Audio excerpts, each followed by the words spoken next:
Okay, well, good morning, everybody, and welcome to the new Namaste Center. We are in our new home, and it feels great already. It is beyond my expectations of anything I could have expected a week ago. What can I say? Spirit works wonders. And Spirit, through so many of you guys, made this possible, and much gratitude to all of you. And it's great to see some faces I haven't seen in a while, and my heart is just like this. And I was so tired when I got out of bed this morning, and now I don't think I'll sleep for 3 days. But anyway, it's a few weeks ago, my talk, I've already figured out a way I can abbreviate it greatly, even though I had some great deep things to talk about, but just, sorry. But anyway, a few weeks ago, there was,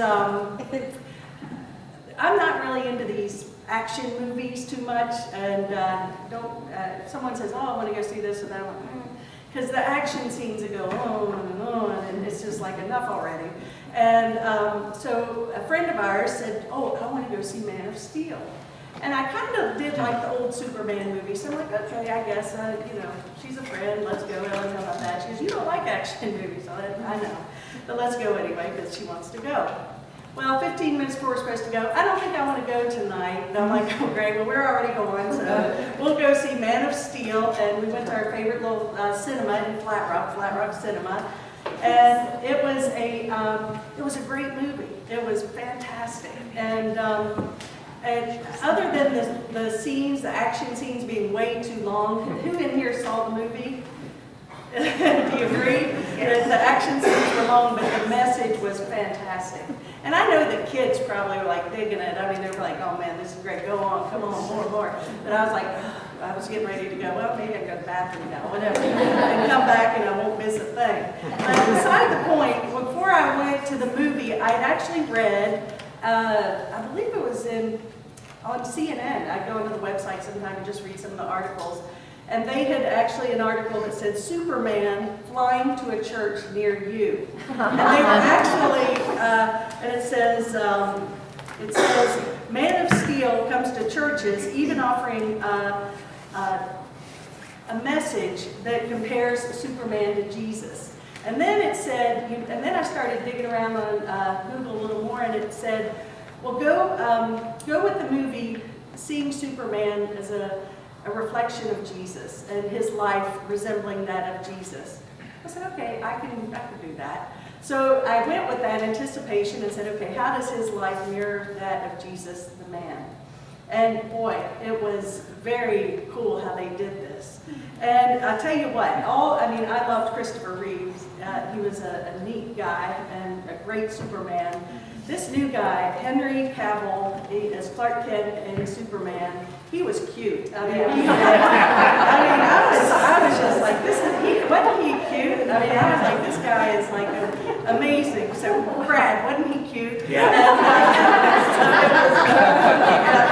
And, he was really just, the story was basically that he was born on Krypton, and his parents sent him in a spaceship basically to planet Earth because they knew that his demise would be in Krypton, and there was, some of this stuff I don't understand because I'm not like in that mindset, but a lot of it, you got it, and these farmers from Kansas, they found this spaceship in their yard with this little baby in it, and of course they took him in and raised him in the Kent family and named him, they called him Cal, but it was Clark Kent. So he comes in, and I want to share some of the highlights of the movie, which I found were interesting, because it says, this is some of the, going back to the evangelical listings of this movie. It says, here would be a great title for a sermon, Jesus, the original superhero. And I thought, wow, that's great, because what did Jesus come here to do? Teach the world. Came here to save the world, really. And according to some, that was what he came to do. And what did Superman come to do? Save the world. And how old do you think Superman was when he came out? 33. Good guess. And so there was many depictions depictions. You know, he was not born in a manger but a spaceship, and so they had to make it a little more modern. But it says, you know, if you were really paying attention, you couldn't miss the parallels through the whole movie. And of course, then Lois Lane was not the little secretary or little news journalist of the past. This was Amy Adams, and she was like a little superhero herself. I mean, she was amazing. And actually, Superman couldn't have done his job and saved the world without her. So girl power they put into this movie, which I appreciate that they did that. She was awesome. So it was really good. But what the movie focused on was the you know, as I said, the origins of Superman, how he came from the planet Krypton as an infant, actually to save his species as well. And so his surrogate parents raised him, and all of a sudden, you know, they realize they don't have a normal kid here. He's got these super gifts and abilities, and he's got, he's confused. He doesn't know what to do with these things. But, and his parents are like, you know, keep it cool, you know, don't, just we'll work with it. And his question was like, why did God do this to me? You know, why was I chosen and to be this? And you know, it's as I said, when he was 33 is when he stepped into his Superman power. You know, when he owned it and he claimed it, and he basically, as the movie says, he willingly sacrificed himself to save the planet. And then it goes on to say, well, does that sound familiar? And of course, we've already discussed that. But really, what does that mean to us? I mean, you know, there's so much. What got me here today and what got me really interested in my spiritual path was that I grew up, many of you all know already, in a Methodist church. Very positive experience, Christian environment. Very loving. I didn't have any dogma and doctrine put down me, so I wasn't tainted by that. But I went to a Methodist college. I studied theology there, and I was like, before I take this bullet all the way, I said, well, why did I say that? That's interesting. I think I better go explore and find out some more here, because there has to be a bigger picture. There is a bigger picture. And so I went on a journey to seek and find that which unified us, not divided us. And so I wanted to find that common thread that flowed through all spirituality, all religions, all philosophies, all through science. I mean, now science, quantum physics, it's all coming to the same place. And those common denominators, if you can see through the prism of love and truth rather than maybe doctrine and dogma, are affirming and confirming the same thing, that we're all one, that we all are Superman, we are all that light, we were created in that perfection, we are all responsible for the world we see, we have powers beyond our belief, and it's very paralleled. And it wasn't limited to just Jesus the man, and by any means. And then what happened for me was I was introduced to A Course in Miracles along the way, and that to me was a teaching that I could bring in and say, well, this resonates, this actually aligns with East and West and science and spirituality, and integrates everything and presents Jesus in a very universal perspective. So for me, the Course was just something I could always go back to for that you know, grounding and knowing that everything could come from there. Because again, every teaching, I mean, truth is truth in my mind.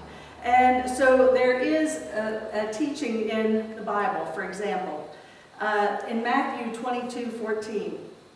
What does many are called, but few are chosen mean? And it goes on to say here, many people hear the call of God, which comes through his revelations of himself through two things, the creation and the consciousness within us. But only a few will respond, because they are the ones who are truly hearing. Jesus said many times, those who have ears to hear, let him hear. The point is that everyone has ears, but only a few are listening and responding. Not everyone who hears the gospel receives it, but the few who have ears to hear. The many hear, but there's no interest, or is there outright antagonism towards God. Many are called and are invited into the kingdom, but none are able to come on their own, and God must draw the hearts of those who come, otherwise they will not. Okay, some people say, see, you know, separation. Well, to me, that just confirms what Jesus clarified in A Course in Miracles. It says, all are chosen if you choose to listen. And, you know, it's up to us if we have those ears to hear. Do we have the ears to hear? Are we willing to listen to that still small voice of love, of peace, of unity, oneness, all good? Or are we still getting sucked out into the drama of day-to-day life? You know, it's amazing. And I have to say that, you know, that we don't see the world, a quote from A Course in Miracles, we don't see the world as it is, we see it as we are. So if I see a world of pain and suffering and vengeance, then it's not about going out and fixing that, but changing the projector. Seek not to change the world, but rather change my mind about the world. How do we, that's the miracle. A miracle is simply a shift in perception. Now this is what they call an earthly miracle, what we did here this week. But I don't think this is the miracles of which I'm speaking today, which means that regardless of what's happening in my life, I can stay centered and be peaceful. And I believe that so much of what's jazzing me so much and exciting me so much about our center here is that we have a place to come, to share, to grow, to heal together, to support each other, and to be that message. And that we all are that Superman. We all are that Jesus. And just a little, there's a whole lot more here I could have shared with you, but I want to share just a little bit about a quote from A Course in Miracles. And it says, based on the theory or the teaching that all are called. Early in the text of A Course, referring to the famous biblical quotation, Jesus exhorts to his students, I cannot choose for you, but I can help you make your own right choice. Many are called, but few choose to listen, actually should be, all are called, but few choose to listen. Therefore, they do not choose right. The chosen ones are merely those who choose right sooner. Right minds can do this now, and they will find rest unto their soul. So what I really choose to, first of all, I do recommend going to see the Superman movie. I think it's fantastic in many ways. Just be patient on the scenes, maybe you'll like them.